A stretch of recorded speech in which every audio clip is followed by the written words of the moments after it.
Assalamualaikum warahmatullahi wabarakatuh. Selamat pagi teman-teman. Terima kasih bagi yang sudah masuk ke dalam channel saya.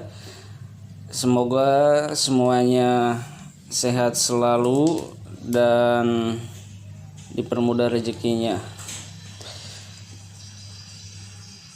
Kali ini saya akan mencoba kembali berbagi sedikit pengetahuan saya tentang kipas. Dan semoga ini bisa bermanfaat buat teman-teman.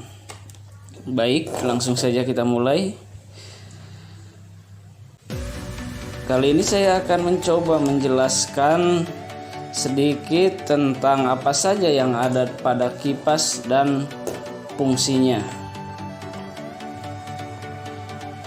Komponen-komponen yang ada pada kipas itu banyak sekali.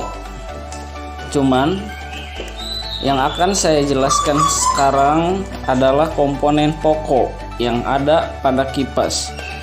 Yang pertama, kita bahas komponen luarnya dulu dan nanti kita akan masuk ke dalamnya. Kebetulan ini ada kipas bekas yang kata teman saya ini kipasnya udah mati. Cuman saya benerin, ternyata belum mati, masih bagus. Ada kabel yang putus doang, jadi udah saya benerin.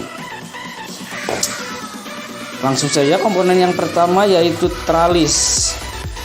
Tralis itu ada dua, di depan dan di belakang, yang disebut tralis. Apa itu tralis? Tralis adalah komponen yang terdapat dalam setiap kipas, memiliki cara kerja sebagai pelindung agar baling-balingnya tidak terkena tangan kita atau anak-anak atau benda apa saat baling-baling itu berputar. Jadi fungsi tralis adalah sebagai pelindung. Yang kedua ada baling-baling. Fungsi dari baling-baling adalah untuk melontarkan angin. Biasanya baling-baling terbuat dari bahan plastik karena agar putarannya ringan, jadi dapat berputar lebih kencang. Tapi ada juga baling-baling yang menggunakan stainless yang besi, cuman kapasitas bidamunya lebih gede juga pastinya.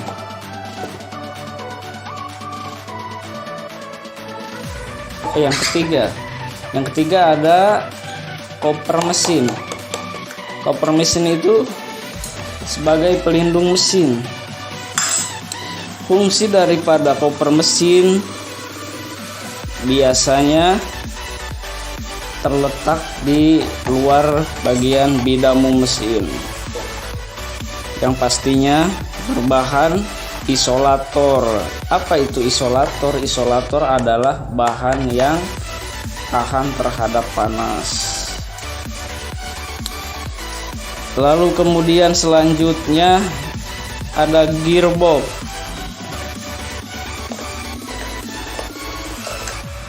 Nah, ini gearbox. Fungsinya agar bisa bergerak ke kiri dan ke kanan. Ini gearbox.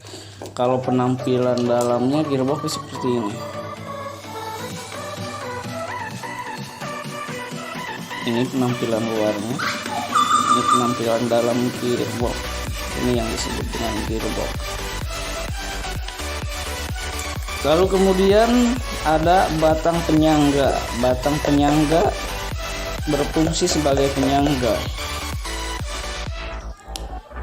Jika batang penyangganya yang berdiri, biasanya dia bisa diatur ketinggiannya. Namun kalau batang penyangganya yang seperti ini, rata-rata bentuknya seperti ini. Yang selanjutnya panel kontrol. Nah, ini panel kontrol. Ini yang disebut panel kontrol. Ini panel kontrol tampak luar dan ini panel kontrol kontrol tampak dalam. Panel kontrol ini berfungsi untuk mengatur kecepatan kipas. Biasanya kecepatannya bisa diatur dari kecepatan 1 sampai kecepatan 3. Ini penampilan dalam. Ini penampilan dalam.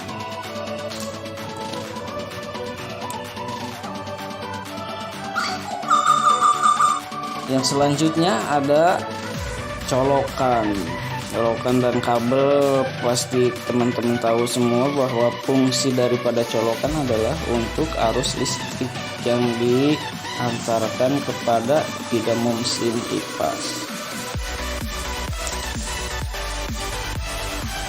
Kemudian kita masuk ke dalam. Bagian dalam pada kipas ada yang disebut dengan dinamo penggerak. Nah, letaknya ada di sini. Dinamo penggerak letaknya ada di sini. Ini bentuk dalamnya. Dinamo penggerak itu rata-rata hampir semua kipas memiliki, baik jenis kipas apapun. Fungsinya untuk apa dinamo penggerak? Dinamo penggerak merupakan komponen utama pada mesin kipas angin. Dinamo inilah yang bertugas memutar baling-baling kipas, dan untuk menggerakkan dinamo tersebut dibutuhkan energi listrik, yang tadi energi listrik itu dialurkan oleh si colokan ini.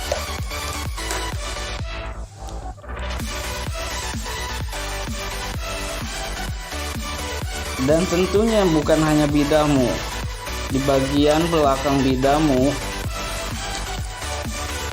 ada yang disebut dengan kapasitor. Nah, bentuknya seperti ini. Cuman ini udah kembung tapi masih bagus.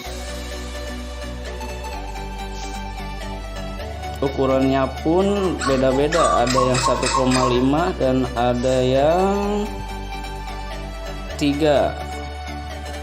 Rata-rata kebanyakan yang 1,5. Ini juga bukan ori, udah pernah diganti. Ini mesinnya Cosmos, kapasitornya Max, ukuran 1,5 UV. Wattnya 450 watt. Fungsi daripada kapasitor itu apa? Fungsi daripada kapasitor kipas angin adalah sebagai penyimpanan daya listrik.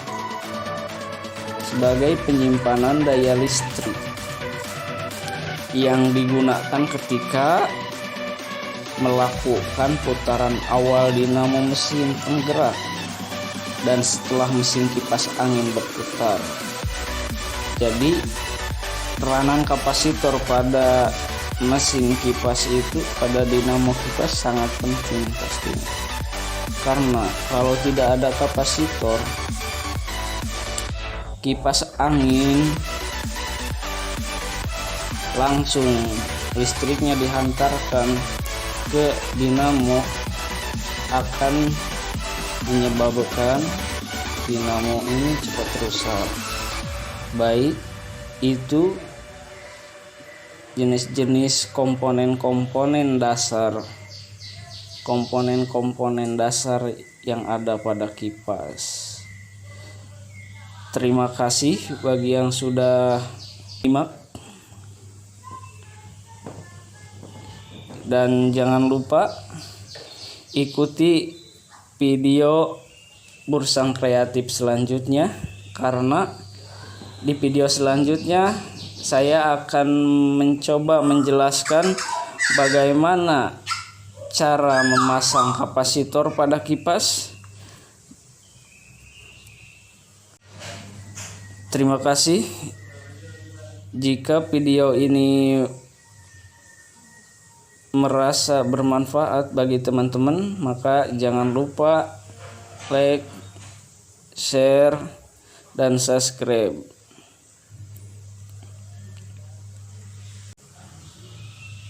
Terima kasih. Assalamualaikum warahmatullahi wabarakatuh.